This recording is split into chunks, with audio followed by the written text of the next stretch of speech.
et c'est pénible de les écouter. Bon, déjà, on doit dépenser pour des datas. Si on doit souffrir ou désapprendre, c'est compliqué. Et puis, ce n'est pas nécessairement des gens qui ne sont pas allés loin à l'école. Hein. Vous avez des étudiants, vous avez des élèves, vous avez des travailleurs qui ne savent pas parler français. Ce n'est pas correct. Et aujourd'hui, on a beau dire, oui, on va chercher des gens qui ne sont pas animateurs, qui ne sont pas, je ne sais pas moi, professionnels des médias, etc. Mais le truc, c'est que ceux même qu'on appelle professionnels des médias, quand on vient les déposer, ils disent qu'ils sont sortis d'une université de communication ou de choses, mais ça fait pitié. Alors moi, je suis formateur, j'enseigne dans une université privée, dont je vais taire le nom, en journalisme et communication aussi.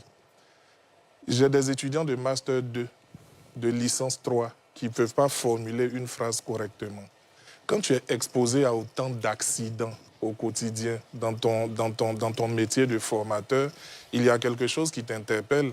Tu te rends compte qu'il faut faire un truc pour apporter à ceux qui sont entre griffes handicapés, parce que c'est un handicap de ne pas savoir s'exprimer correctement, pour leur apporter un peu d'aide, un peu plus de lumière pour les aider à sortir de là.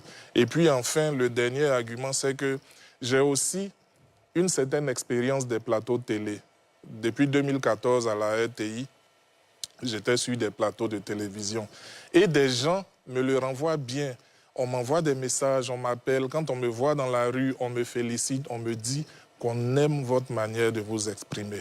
On ne peut pas donc vivre tout ça et puis se taire et puis ne pas partager. C'est ce qui m'amène à faire ce livre. D'accord. Alors, à quel moment on dit que quelqu'un ne sait pas parler français? Alors, moi, ce que je vais répondre, c'est deux choses. Premièrement, savoir parler français, c'est savoir structurer son message et puis le rendre correctement. Il peut arriver que notre niveau de langue ne soit pas bien soigné. C'est même pas très grave de mon point de vue. Mais savoir structurer sa pensée et puis la transmettre fidèlement à l'idée qu'on s'est faite là, c'est ça pour moi le plus important. C'est quoi structurer?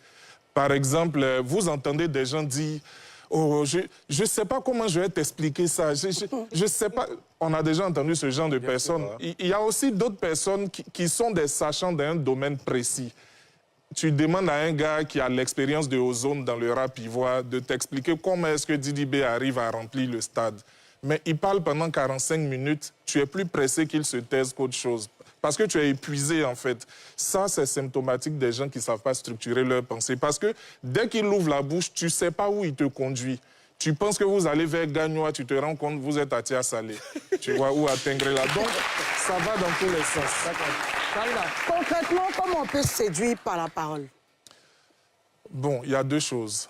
Il y a la forme et il y a le fond. Moi, je dis toujours que le message, c'est d'abord ce qu'on voit. Le message est d'abord dans l'image.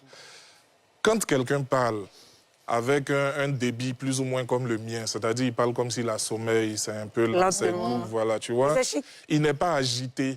Quand tu l'écoutes, tu ne transpires pas. Il y a des gens, quand tu les écoutes, ton cœur bat. En fait, même si ce qu'ils disent, ça fait rire, mais ton cœur bat. Parce qu'ils sont tendus. Vas-y, mon bébé, ici. Tu vois. Donc, quand tu parles et puis les gens sont bien, tu les as déjà séduits. En fait, même là, ils vont... Si on dit, ils parlaient de quoi même? Je ne sais pas de quoi ils parlaient, mais c'était doux. Alors, la petite anecdote, j'étais sur un plateau de télé où j'ai fait environ 2 ans. Et puis, il y a une dame qui fait la caméra, qui vient me voir un soir.